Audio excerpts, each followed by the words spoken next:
காலம் கிரகங்கள் கையில்.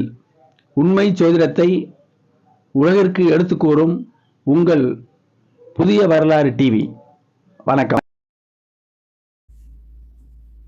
ஓம் சத்குரு சாய்நாதாய நமோ நமக. உலகம் முழுக்க பரவிருக்கின்ற தமிழ் உறவுகள் அனைவருக்கும் இனிய வணக்கம். நான் உங்கள் அஸ்ட்ரோ சாய் செல்வம், மதுரை. வாழ்க வளமுடன். மே மாத ராசி பலன்கள். மகர ராசிக்கு இந்த மே மாதம் எத்தகைய பலன்களை தரும் என்பதை தெளிவாக பார்ப்போம். 5ல் குருங்க.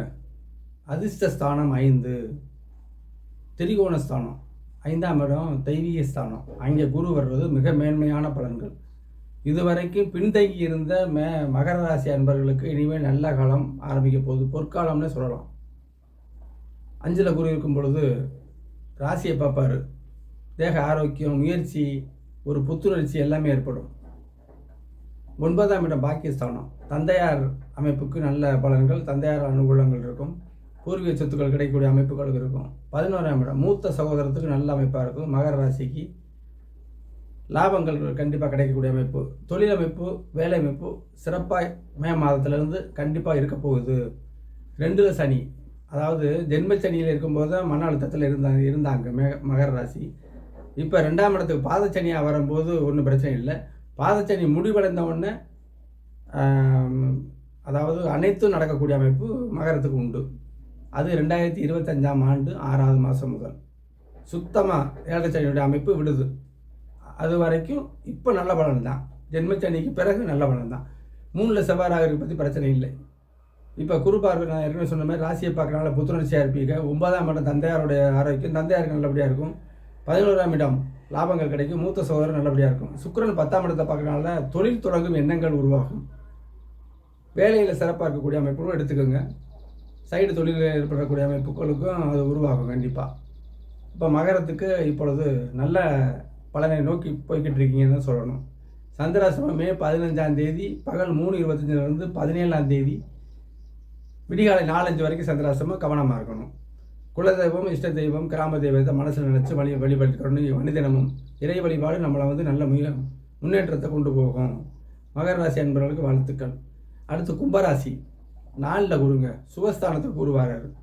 ஜென்மச்சனிங்கிறத மனசில் வச்சுக்கணும். எல்லாத்துக்கும் ஒரே மாதிரி சொல்லக்கூடாது. ஜென்மச்சனி மன அழுத்தம் கொடுக்கும். இப்போ மன அழுத்தத்தில் தான் கும்பராசி இருக்காங்க. தசா புத்திகள் அவர்களுக்கு உள்ள யோகங்கள்லாம் அப்படியே முடங்கி போயிருக்கு. இந்த நேரத்தில் காலபைரவர் வழிபாடு பண்ணிக்கிறணும். ஊனமுற்றவர்களுக்கு உதவி செய்யணும். இதுதான். அப்போ குரு ஒரு கிரகம் கெடுதல் பண்ணால் இன்னொரு கிரகம் அதுக்கு நல்ல வழிகாட்டும்னு ஏற்கனவே சொல்லியிருக்கணும் இல்லையா? அப்போ 4ல் குரு இருக்கும்போது 8ஆம் இடத்தை பார்ப்பார். ஜென்மச்சனி இருக்கும்போது ஆரோக்கியம் குறையும். 8ஆம் இடத்துல குரு வரும்பொழுது 8ஆம் இடத்தை குரு பார்க்கும்போது ஆரோக்கியம் சீர்படும். சனி ஆரோக்கியம் கொடுக்கும்போது குரு சீர்படுத்துவார். 10ஆம் இடம் தொழில் ஸ்தானம். இதுவரை தொழில் இல்லாதவர்களுக்கு தொழில் அமைப்பு ஏற்படக்கூடிய அமைப்பாக இருக்கும். 12ஆம் இடம் வெளியில் சென்று கிடைக்கக்கூடிய அமைப்பாகவும் செலவினங்களுக்கு ஒரு நல்ல அமைப்பாகவும் இருக்கும். ஜென்மச்சனிங்கிறத ஞாபகம் வச்சுக்கிறணும். அகலக்கால் வைக்கக்கூடாது கும்பராசி. மகரத்துக்கு அப்படி கிடையாது. கும்பத்துக்கு இப்போ ஜென்மச்சனி. சுக்கிரன் 9ஆம் இடத்தை பார்க்கறதுனால பாக்கியங்கள் கண்டிப்பாக கிடைக்கும். தந்தையாருடைய அனுகூலங்கள் கண்டிப்பாக கிடைக்கும். 2ல் ராகு இருக்கிறது கொஞ்சம் திருமண தடைகளை கொடுக்கும். ஜென்மச்சனி முடிஞ்ச உடனே தான் கும்பராசியருக்கு நல்ல அமைப்புங்க. அதை உறுதியாக சொல்லிடலாம். 2025 6ஆம் மாதத்துலேருந்து ஒரு நல்ல உறுதியான என்ன தசாபதி நடந்தாலும் கண்டிப்பாக கிடைக்கும்.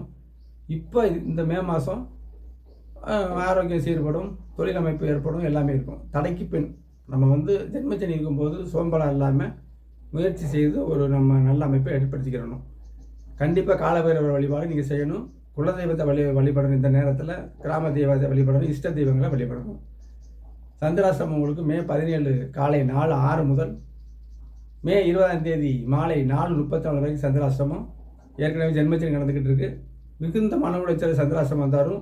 பொறுத்து எதிர்காலம் நல்லா இருக்குன்னு நினச்சிக்கிட்டு நம்ம சந்தோஷமாக வழிபாடு பண்ணி போய்கிட்டே இருக்கணும். உங்களுக்கு நல்ல வாழ்த்துக்கள். கடைசியாக மீனராசி. 3ல் குருங்க. முயற்சி ஸ்தானத்துக்கு குரு வருது. இது இல்லறத்துக்கு சிறப்பானது. 3ஆம் இடம் போகஸ்தானம். இல்லறத்துக்கு சிறப்பாக இருக்கும். 3ஆம் இடத்துல குரு. விரைய சனி. செலவினங்கள் கட்டுக்குள்ளே வரும்.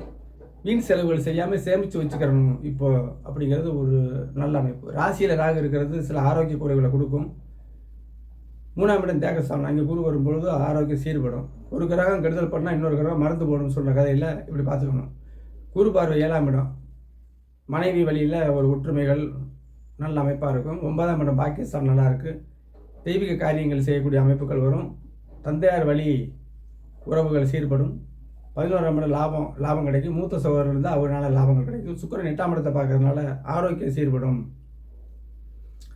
வெளியில் சென்று பிழைக்கக்கூடியவருக்காக பாருங்க, இருக்கிற இடத்த விட்டுட்டு ஒரு 20 கிலோமீட்டரோ அல்லது நெடுந்தூரமோ இருந்து தொழில் பண்ணுறவங்களுக்கு சிறப்பான காலமாக இந்த மாதம் உங்களுக்கு கண்டிப்பாக இருக்கும்.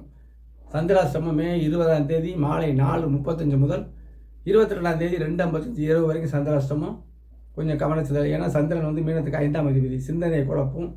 அதனால் அந்த சந்திராஷ்டமத்தை தவிர்த்து நலமுடன் இருக்கணும். குலதெய்வம், இஷ்ட தெய்வம், கிராம தெய்வம் எல்லாத்தையுமே மனசில் நினச்சி வழிபட்டுட்டு இருக்க வேண்டியதான். மீனத்துக்கு 7 சனி நடந்துக்கிறதுனால காலபைரவர் வேலை சிறப்பாக செஞ்சு வளம் பெறுக. இந்த மாதம் மீனத்துக்கு நன்றாக இருக்க வாழ்த்துகிறேன். நன்றி, வணக்கம், வாழ்க வளம்.